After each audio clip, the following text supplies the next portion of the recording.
سلام الله عليكم، مرحبا بكم في قناة قصص وحكايات.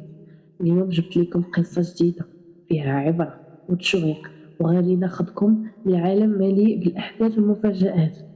خذوا بلاصة مزيانة وخليو الخيال ديالكم يسافر معانا، وما تنساوش ديروا لايك واشتراك باش يوصلكم كل جديد. ودابا نبداو الحكاية. كان يا مكان في قديم الزمان وفي سالف العصر والأوان، القرية صغيرة كتعيش فيها واحد الأسرة كبيرة، فيها الأب والزوجات ديالو بجوج و8 ديال الولاد. المرا الأولى عندها 7 ديال الأولاد سميتها فاطمة، أما المرا الثانية فسميتها ثريا وعندها غير بنت وحدة.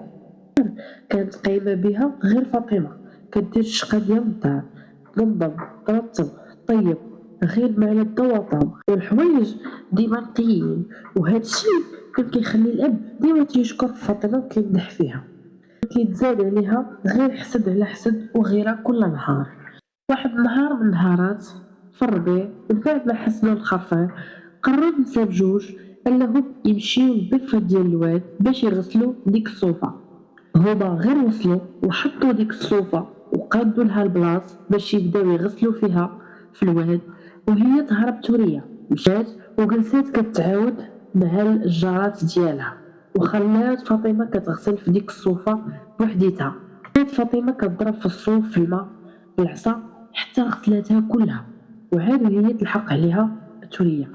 بغاو يجمعوا ديك الصوفة، جاتهم ثقيلة لأنها كانت عامرة بالماء، مازال ما نشفاتش بزاف.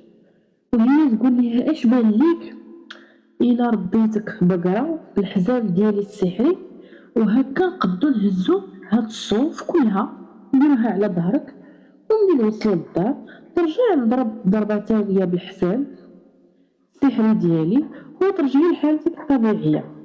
فاطمة بقات كتشوف فيها، فهي كتفكر ما لقات حتى حل اخر ودارت فيها الثقة، وقالت ليها ماشي مشكل واخا انا قابلة.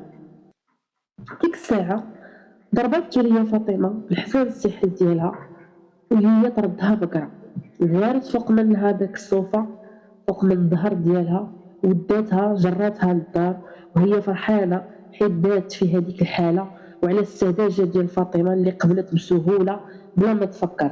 ومنين وصلوا للدار هبطات ديك الصوفة من الظهر ديال فاطمة وهي ربطتها في واحد الجذع ديال الشجرة وخلاتها تما.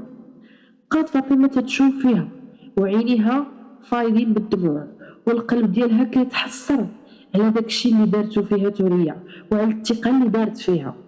مسكينة بقات كتغوت، ولكن راه كان كيتسمع غير الصوت ديال بقرة عادية.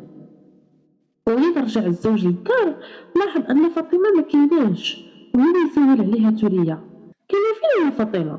وهي تقول ليه فاطمة هذيك اللي عزيزة عليك سمحات فينا ومشات، ما بقات باغا ترجع، قالت ليك سيدي هي كطمح باش تلقى شي حياة أخرى حسن من هادي، راه عيات من الجحيم اللي كانت عايشة فيه. خلاتو هكا دور في عينيه، قال ليها هادشي ماشي معقول، لا عمرني ما شفتها مقلقة ولا كتشكى، كانت كدير الشقا ديال الدار وهي متحمسة وهي فرحانة وكان عاجبها داكشي. وهي تقول ليه داكشي اللي كان كيسحاب لينا، اما هي في الحقيقة راه كانت كتسنى غير الفرصة المناسبة باش تهرب.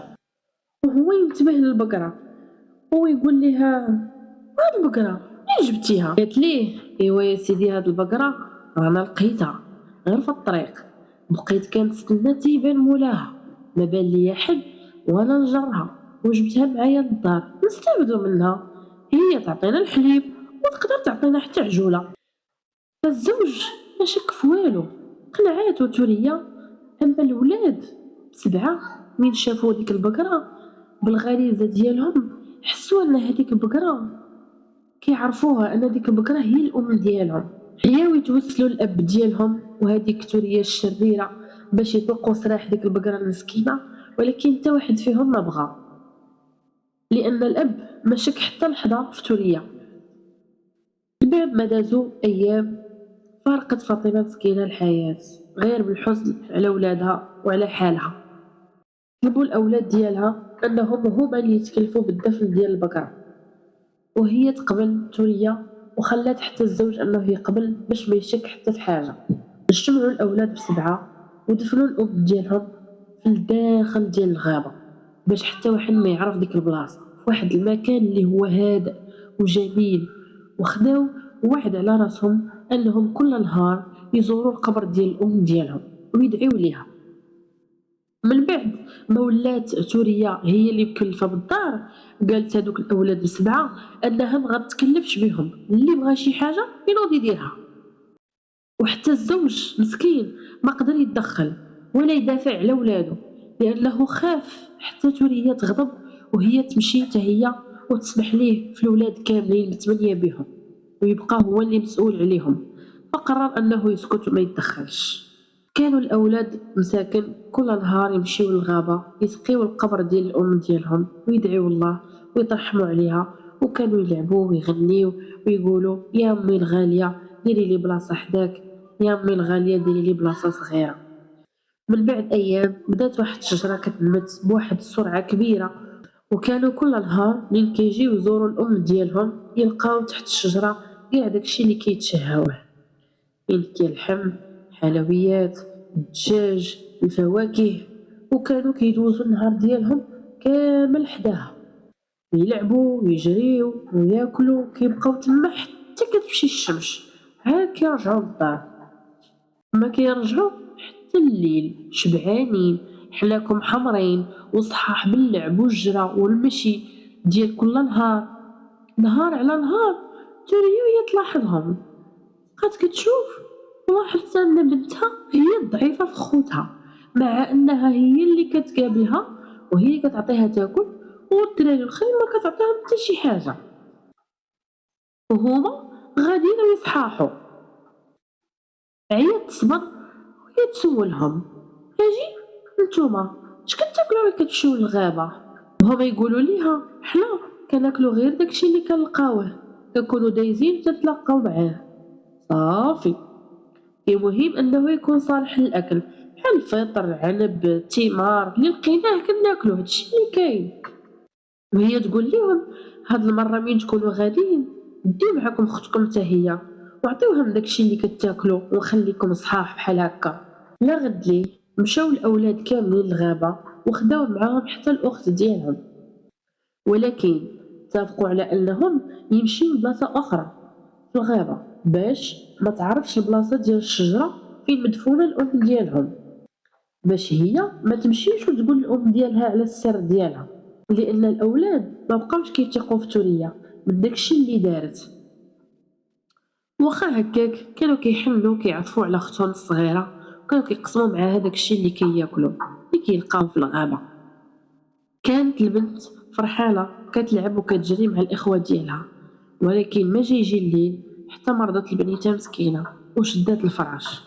بقات مريضة شي أيام ولكن من بعد ماتت، وتبين أنها كلات شي فطر سام هو اللي قتلها. بقات توريا كتبكي على بنتها، فهمت بأن هذا عقاب على داكشي اللي دارت للأولاد والأم ديالهم وأنها حرمتهم من بعضهم. ومشات عند الزوج وعاودت ليه داكشي اللي دارت، أن ديك البقرة ما هي غير فاطمة وهي اللي حولتها ورداتها بقرة، وهي السبب في الموت ديال فاطمة، لأنها هي كانت كتغير منها وكانت كتحسدها على الحب ديالهم ليها وعلى الاهتمام ديالهم ليها. مشات كذلك كطلب السماح من الأولاد حتى هما، وهو يقول ليها الزوج شتي راه باش كتقتل كتموت. وهنا تكون قصتنا. سالات ونتمنى أنكم تكونوا استمتعتوا معنا اليوم.